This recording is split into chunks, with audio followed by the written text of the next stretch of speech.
Bueno, como le he dicho, en este programa vienen representantes de todos los sectores y me toca entrevistar hoy a Fernando Castro, el presidente de Fedecámaras Miranda. Háblame de cómo arrancó el año y ha continuado el año en Miranda, según la visión del empresariado y fundamentalmente el presidente de Fedecámara. Correcto. Don Carlos, agradecerle el espacio que además es relevante. Es decir, si nosotros entendemos que el país solo se puede reencontrar en el cumplimiento del pacto social, que es la Constitución, tenemos que entender que el artículo 4 dice que Venezuela es un país federal y descentralizado. Y es afortunadamente gracias a un programa como el suyo que las regiones podemos comunicarnos con el país. Porque si bien sufrimos una realidad que en este momento está siendo demoledora sobre el país, cada región tiene la particularidad. Lo primero que tengo que hacer antes es solidaridad con las otras regiones. Es decir, en este momento, señores, la realidad del país y sobre todo del país emprendedor, empresarial y del empleo de las regiones en frontera es catastrófico. Podemos hablar tanto del estado Bolívar, podemos hablar del estado Táchira, pero particularmente el Zulia nos llega mucho a los mirandinos porque ha habido una competencia natural entre dos grandes economías del país, la zuliana, que era la número 1, y la mirandina. Y definitivamente la mirandina, que es la más diversa del país, teníamos siempre ese sentido de mejorar con el aporte de nuestros empresarios y el capital laboral, superar al Zulia. El Zulia tiene una ventaja, esa condición también de estado petrolero. Sin embargo, en este momento, Miranda ha pasado a ser la primera economía, no porque logramos una fórmula mágica para hacerlo mejor, sino lamentablemente que el colapso absoluto del Estado en todos los servicios públicos, en todo lo que requiere una sociedad para poder producir en lo que llamamos cadenas de valor, lamentablemente en el Zulia está destruido. ¿Y aquí? Pues aquí, fíjense que ahí es donde viene la diferencia del gobernante.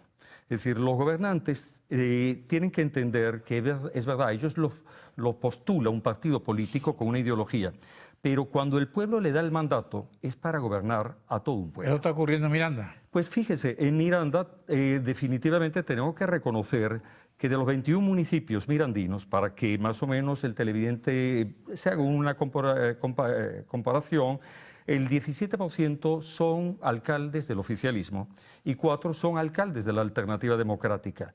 Y hasta ahora la versión que tenemos en relación con los 21 alcaldes en distintos espacios es que sencillamente se está buscando realmente el éxito del Estado en su conjunto, con los 21 municipios. De manera que se está dando una forma de hacer política que más allá de la ideología se está abriendo el espacio.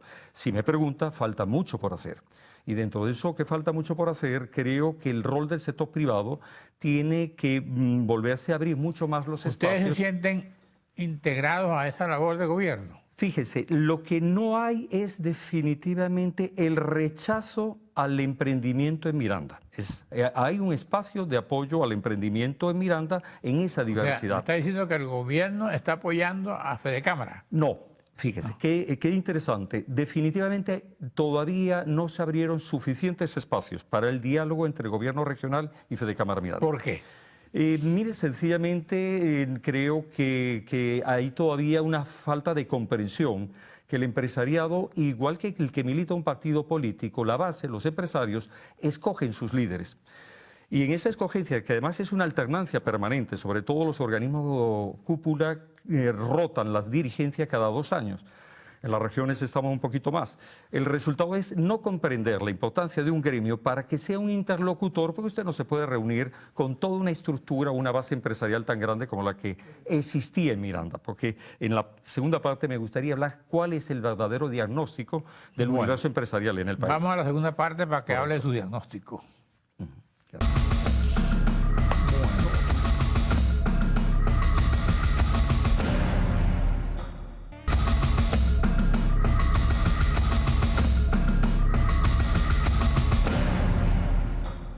Bueno, estoy con Fernando Castro, presidente de Fedecámaras Miranda. Usted iba con su diagnóstico. Adelante con su diagnóstico. Sí, el diagnóstico en este momento tengo que hacerlo para todo el país.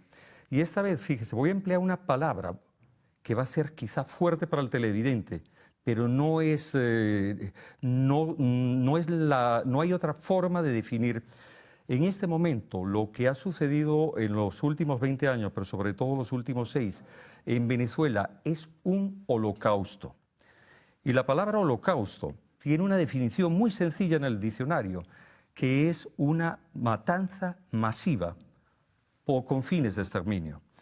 Cuando yo le digo que en Venezuela, de un tejido empresarial en todos los sectores, de casi 700.000 empresas que teníamos para el año 98, ha habido un exterminio, ha fenecido más de 500.000 empresas. Eso no ha sucedido en ninguna otra parte del mundo. Inclusive en las revoluciones marxistas, bolcheviques, lo que hubo es unas sociedades rurales que solamente dominaba la economía del sector primario, la agrícola, ¿verdad?, para intentar generar una forma distinta de llegar a la diversidad económica y a la prosperidad. Los resultados los sabemos. La Unión Soviética se desmoronó. No fue que cayó porque otro rival lo hizo caer. No, cayó porque el modelo no es viable.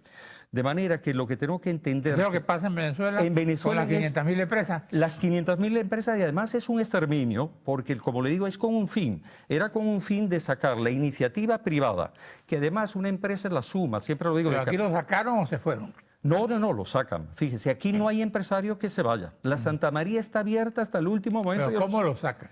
Mire, lo saca cuando usted, qué interesante, para hacer un exterminio, usted necesita algo también, una palabra dura, verdugos. El principal verdugo de la economía venezolana está ubicada en el Banco Central de Venezuela. Es tan verdugo que ha matado a Bolívar 3 veces. Mató el Bolívar que teníamos en el 98, mató el Bolívar fuerte que se había generado en el 2008. Y en este momento, en menos de un año, está a punto, señores, de fenecer. No hay manera de resucitar al Bolívar soberano. Y de ahí que usted está viendo que la economía, afortunadamente, tiene la fortaleza. ¿Y el petro qué pasó? Sencillamente lo que decimos, una cosa es ponerse a la vanguardia de la tecnología y otra es entender que en el mundo global y en la economía de mercado usted no impone, sino que usted logra el éxito si su propuesta es más eficiente. El petro hasta ahora no mostró eficiencia, ni capacidad ni confianza. Ya eso es el diagnóstico. Ahora, la solución. Qué interesante. Fíjese, y ahí sí ahora lo voy a hablar desde las regiones, desde Miranda. Fíjese. Primero quiero decir algo, vamos a hablarle francamente al pueblo. Hable. El que piense, está claro que el problema que tiene Venezuela es político. Está claro que aquí el discurso, el único que escuchamos, y ahí hay una gran desconexión de todo el mundo político, es un discurso con respecto a quien detenta el poder. Mire, la realidad es que el país lo que está demandando es soluciones. El país lo que demanda como primera fase para poder llegar a la confianza es consensos.